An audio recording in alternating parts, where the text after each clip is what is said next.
नमस्कार दर्शकवृन्द, स्वागत छ। म प्रस्तोता मनोज अधिकारी यहाँहरु समक्ष आज विशेष कुम्भ राशिको 2078 सालको वार्षिक राशिफल लिएर आएको छु। दर्शकवृन्द, कुम्भ राशि हुने महानुभावहरुका लागि यो 2078 सालमा ग्रह गोचर दृष्टि के कस्तो रहेको छ त्यसको बारेमा जानकारी लिइहालौं। यो वर्ष देवगुरु बृहस्पति ग्रह कुम्भ राशिमा रहेर तपाईको राशिमै रहेर ग्रह गोचर दृष्टि फल प्रदान गर्ने अवस्था रहेको छ भने शनि ग्रह मकर राशिमा रहेर तपाईको राशिबाट 12औं भावमा रहेर ग्रह गोचर दृष्टि फल प्रदान गर्ने अवस्था देखिन्छ। दर्शकवृन्द, राहु ग्रह वृष राशिमा रहेर तपाईको राशिबाट चतुर्थ स्थानमा रहेर ग्रह गोचर दृष्टि फल प्रदान गर्ने अवस्था देखिन्छ भने केतु ग्रह वृश्चिक राशिमा रहेर तपाईको राशिबाट 10औं भावमा रहेर ग्रह गोचर दृष्टि फल प्रदान गर्ने अवस्था देखिन्छ। यिनै ग्रह गोचरीय आधारमा हामीले 2078 सालको राशिफल तय गरेका छौं। आउनुस् प्रवेश गरौं राशिफल तर्फ।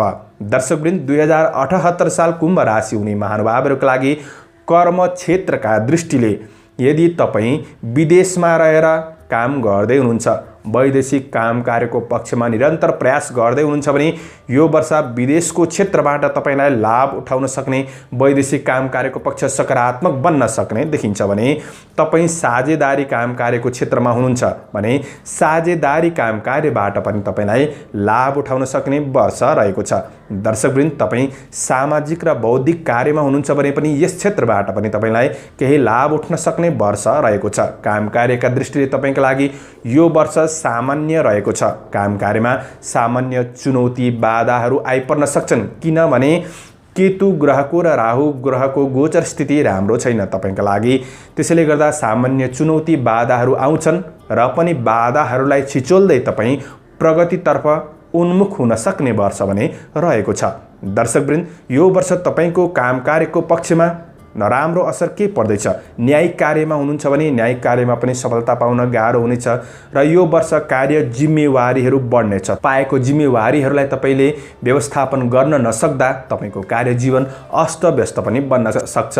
यी कारण किन हुँदैछ? अर्को पक्ष नराम्रो कुरा भन्दैछु म, तपाईको यो वर्ष आद्य साढे सातीको असर रहेको छ। यसले गर्दाखेरि तपाईको कार्य जीवनमा केही बाधाहरू थपिन सक्छ किनभने तपाईको कुण्डलीमा शनि कमजोर अवस्थामा छ, 3 6 11 भावमा छैन, कमजोर छ भने कार्यमा चुनौतीहरू आइपर्न सक्छन्।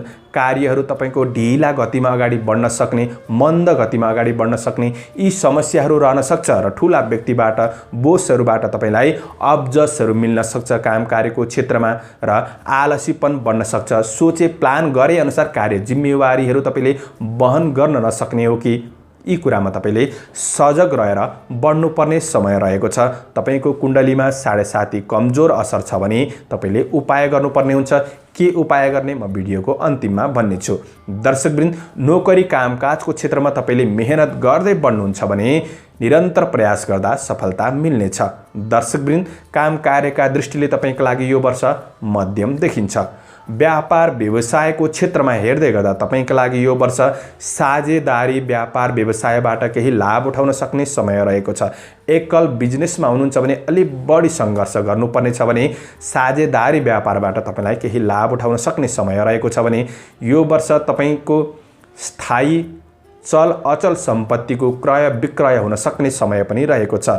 यो कुरामा आफूले ऋण लेनदेन कारोबारमा विशेष ध्यान दिएर बढ्नुपर्नेछ। व्यापार व्यवसाय गर्दै गर्दा निरन्तर प्रयास गर्नुहुन्छ भने तपाईलाई व्यवसायबाट लाभ मिल्न सक्ने वर्ष भने देखिन्छ। दर्शकवृन्द, आर्थिक दृष्टिले कुम्भ राशि हुने महानुभावहरुका लागि यो वर्ष आर्थिक आय इन्कमको पक्ष सामान्य रहनेछ। राहु केतुको ग्रह गोचर नराम्रो छ, त्यसैले गर्दा अलि बढी सङ्घर्ष गर्नुपर्नेछ। आय इन्कम पक्ष मध्यम हुँदै तपाईको सफलतातिर उन्मुख हुन सक्छ। वर्षको उत्तरार्धतिर आफूले मेहनत गर्न भने नछोड्नु होला। दर्शकवृन्द, खर्च बढ्न सक्छ। यो वर्षमा खर्च कस्तो क्षेत्रमा बढ्न सक्छ? भौतिक साधनका कुरामा, भौतिक कुराहरूमा तपाईको खर्च बढ्न सक्ने समय रहेछ। ती कुरामा तपाईले ध्यान दिएर बढ्नुपर्नेछ।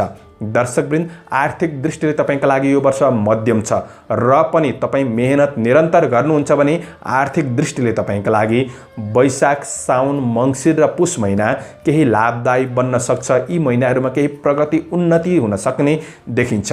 शिक्षा क्षेत्रका दृष्टिले यो वर्ष के कस्तो रहनेछ? तपाईँ प्रारम्भिक शिक्षामा हुनुहुन्छ वा उच्च शिक्षामा हुनुहुन्छ भने दुवै क्षेत्रका दृष्टिले सफलताका लागि सङ्घर्ष गर्नुपर्ने समय रहेको छ। शिक्षामा केही अरुचिपना हुन सक्छ, भित्री मनबाट इच्छा हुनुपर्छ शिक्षाका लागि। तपाईँको लगनशीलतामा कमी आउनेछ, किनभनेपछि तपाईँको अरुचिपनले गर्दाखेरि शिक्षामा सफलता पाउन गाह्रो हुनेछ। आफ्नो फ्युचरलाई सम्झेर तपाईँले प्रयास गर्नुपर्नेछ, सङ्घर्ष गर्नुपर्नेछ, अनि मात्र सफलता मिल्नेछ। शिक्षा क्षेत्रका दृष्टिले तपाईका लागि यो वर्ष मध्यम रहनेछ, मेहनत नगरिकन प्रतिफल मिल्दैन। स्वास्थ्य क्षेत्रका दृष्टिले तपाईको यो वर्ष आद्य 7.5 को असर रहेको छ, त्यसैले गर्दाखेरि तपाईले स्वास्थ्यमा विशेष सजग रहनुपर्नेछ। यदि तपाईको कुण्डलीमा शनि कमजोर अवस्थामा छ भने तपाईको हाड जोर्नी, नसा सम्बन्धी समस्याहरू आइपर्न सक्छ। तपाईँ आफैमा मानसिक चिन्ताको समस्याहरू आइपर्न सक्छ। शारीरिक रूपमा पनि केही कष्ट हुन सक्ने समय रहेको छ भने पति वा पत्नीको स्वास्थ्यमा असर पर्न सक्छ। पति वा पत्नीको स्वास्थ्यले गर्दा चिन्ताहरू झेल्नुपर्ने अवस्था सृजना हुन सक्छ। यी कुरामा तपाईले विशेष सजग रहेर बढ्नुपर्नेछ। शनि कमजोर छ भने तपाईले उपाय गर्नुपर्ने हुन्छ। अब पारिवारिक जीवनका दृष्टिले यो वर्ष के कस्तो रहनेछ? पारिवारिक जीवनमा यो वर्ष आफन्तबाट केही वियोग हुन सक्ने, छुट्न सक्ने, आफन्तबाट केही टाढा हुनुपर्ने अवस्था सृजना हुन सक्छ। मैले पारिवारिक जीवनमा कलह हुन्छ भनेको होइन, आफन्तबाट तपाईँ केही टाढा हुनुपर्ने अवस्था सृजना हुन सक्छ। यसले केही मन दुखी बनाउन सक्छ। आफन्तमा कहिलेकाहीँ असमझदारीपन आए तापनि तपाईँको विरोधको भावना भने हुँदैन। आफन्तबाट छुट्टिनुपर्ने अवस्था मात्र हो। त्यो कुरामा तपाईले ध्यान दिनुहोस् र माङ्गलिक कार्य आदिमा तपाईहरू नजिक हुन सक्ने समय पनि रहेको छ। आफन्त परिवारसँगको सम्बन्धमा त्यस्तो नकारात्मक असर ठुलो पर्छ भन्ने देखिँदैन। केही वियोगको अवस्था भने रहेको छ। प्रेम र वैवाहिक सम्बन्धका दृष्टिले तपाईको वैवाहिक सम्बन्धमा उदासीनपना आउन सक्छ, असमझदारीपनहरू आउन सक्छ, कहिलेकाहीँ त्यस्तो अवस्था रहेको छ। त्यसैले गर्दाखेरि त्यो कुरामा ध्यान दिनुपर्नेछ। वैवाहिक सम्बन्धबाट पनि केही टाढा हुनुपर्ने अवस्था हो कि त्यो कुरामा पनि सजग रहनुपर्नेछ भने यो वर्ष वैवाहिक सम्बन्ध तपाईँको मध्यम रहनेछ। एक अर्काको मनोभावना बुझेर नजिकपन बढाएर अगाडि बढ्नुपर्ने समय रहेको छ। वैवाहिक सम्बन्ध सामान्य रहनेछ र प्रेम सम्बन्ध यो वर्ष सकारात्मक नै देखिन्छ। प्रेमी प्रेमिकाको मनोभावना बुझेर बढ्न सक्ने समय रहेको छ भने प्रेम सम्बन्धमा गाँसिन सक्ने समय पनि रहेको छ। यो वर्ष प्रेम जीवनका दृष्टिले तपाईका लागि सकारात्मक नै रहनेछ। यात्राका दृष्टिले के कस्तो रहनेछ? यो वर्ष तपाईको वैदेशिक यात्राको योग रहेको छ। मैले सुरुमै भनेको थिएँ, तपाईँ विदेश जान चाहँदै हुनुहुन्छ। कार्य सिलसिलाको दृष्टिमा वा शैक्षिक दृष्टिले पनि तपाईँ विदेश जान चाहँदै हुनुहुन्छ वा कुनै पनि व्यापार व्यवसायको सिलसिलामा विदेश जान खोज्दै हुनुहुन्छ वा कुनै पनि कार्यलाई लिएर अफिसको क्षेत्रबाट विदेश जान चाहँदै हुनुहुन्छ भने त्यो कार्य तपाईको सफल हुन सक्ने वर्ष रहेको छ। वैदेशिक क्षेत्रका दृष्टिले तपाईले सामान्य प्रयास गर्दा पनि तपाईलाई यो वर्ष लक लाग्न सक्छ। दर्शकवृन्द, विदेशको लागि तपाईको इच्छा छ, चाहना छ, कोसिस गर्नुहोस्, यो वर्षमा जान सक्नुहुनेछ। वैदेशिक यात्राका दृष्टिले सकारात्मक रहेको छ। यो वर्षका लागि शुभ अङ्क 8 अङ्क शुभ रहेको छ। शुभ रङ ध्वाँसे र नीलो रङ शुभ रहेको छ। दर्शकवृन्द, अब तपाईले यो वर्षमा अझ राम्रो बनाउनका लागि के गर्ने? विद्यार्थी वर्ग हुनुहुन्छ भने शिक्षामा मेहनत गर्नुहोस्, खर्चमा विशेष ध्यान दिनुहोस्। भौतिक कुराहरूमा तपाईको खर्च हुन सक्ने, त्यो कुरामा ध्यान दिनुपर्नेछ।